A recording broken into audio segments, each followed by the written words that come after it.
Hi. So I hope you can hear me okay. I am in an art gallery / library type place, and it's amazing. It's like a really cool, big, open space. I don't know if you can see that. There's like table tennis and loads of plants. It's really nice. Everyone's like quietly studying, so I'm trying to be a bit quiet. But I came here to do my assignment, but I'm procrastinating by making you this video. It's really relevant anyway. My assignment is all about multi-dimensional. It's called multi-dimensional flourishing. That's the name of the module, and it's about how to cultivate well-being in a company using positive psychology. So I wanted to make this video for you about how to get yourself onto a positive spiral by approaching your happiness from a multidimensional, multifaceted, multi-pronged approach. Okay, so we're looking at 4 quadrants. Okay, the first word and the main concept here I want to share with you and make you really aware of is responsibility, which is probably responsabilidad in Spanish. Not sure, my Spanish is whack, but it's all about responsibility. Okay, so it comes from you. Nobody else is going to do it for you. If you're not happy for whatever reason, it's got to come from you. Okay, so we are going to look at 4 quadrants.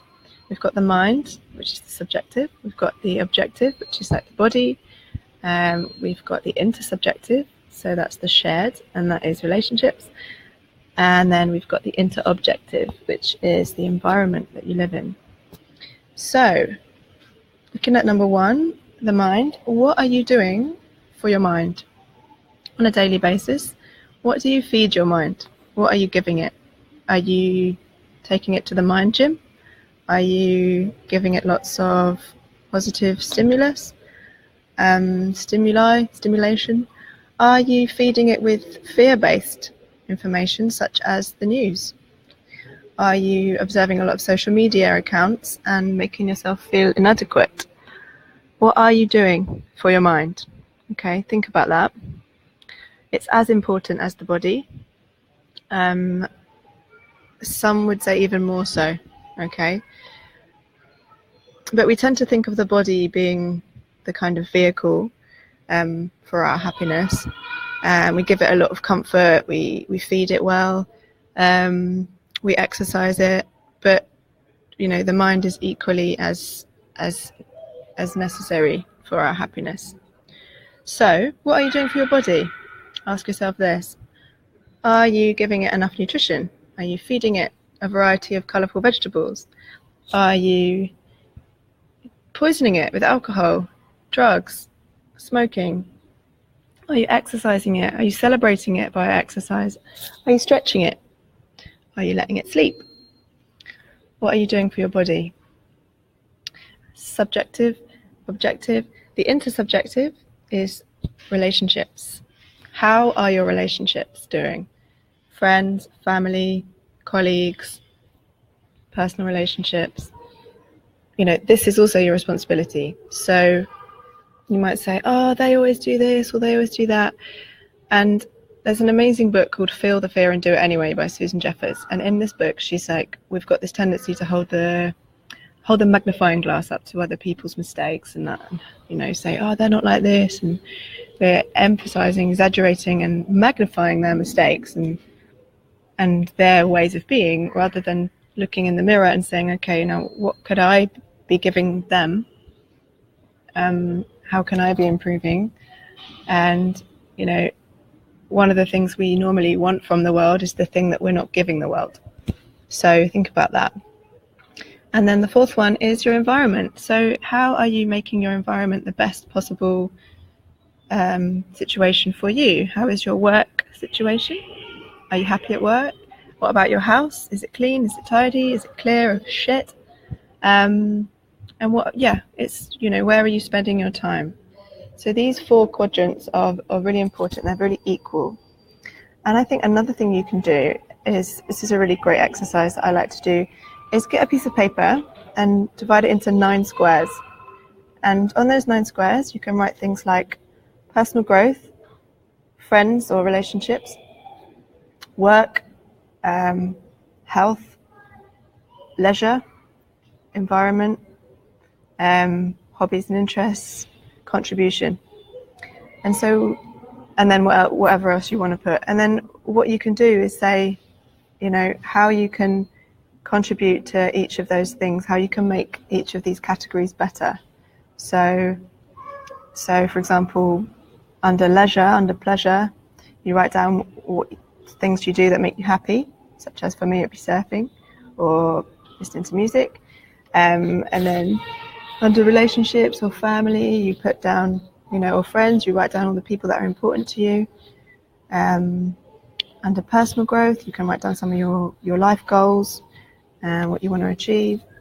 And then it's all about making sure we spend equal time on each of these 9 squares, so that we are growing in as many different directions as possible. We're not focusing solely on work, we're not focusing solely on our health, and we're just aware of how much we can be amazing in loads of different ways.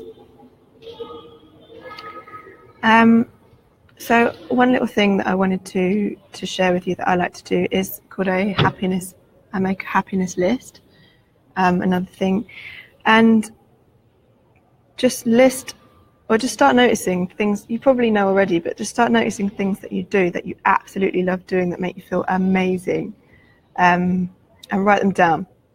And for me, these are things like being in the sea, being with my best friends, having mega lols, eating salmon, eating seaweed, meditating, having clean bed sheets, listening to some sick tunes, drum and bass normally. And if you have this list, then you can just come back to it whenever you're feeling shit. You can be like, right, I'm not doing enough of the things on my list. And there's no excuses, most of them are free. Being outside, being with an animal, calling your mate.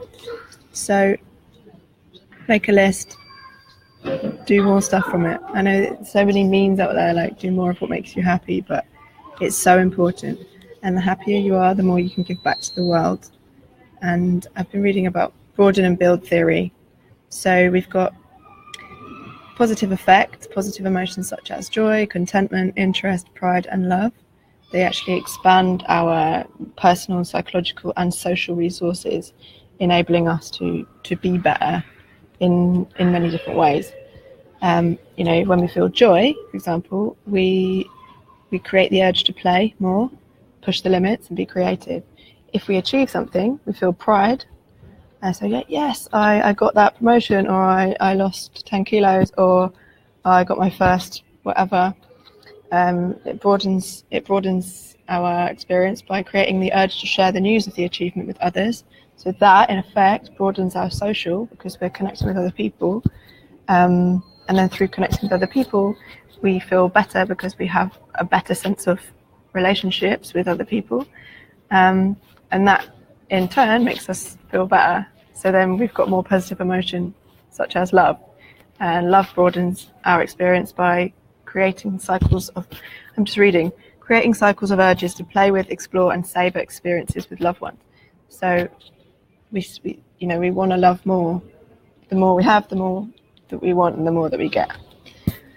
Sorry, I didn't explain that last bit very well, but you get the picture. The more good we cultivate, the more that comes, the better we feel, and it is this positive spiral of upwards.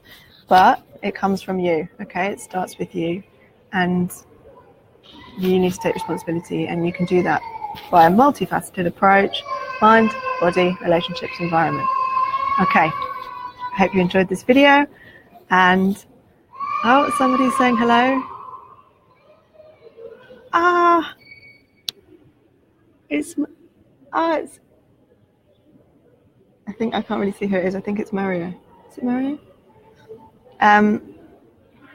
So yeah, I hope you enjoyed this video. If you want more information about reducing negative self-talk or living your best life, please email me or visit livingintentionally.co.uk, and I hope you enjoy the rest of your week. See you soon.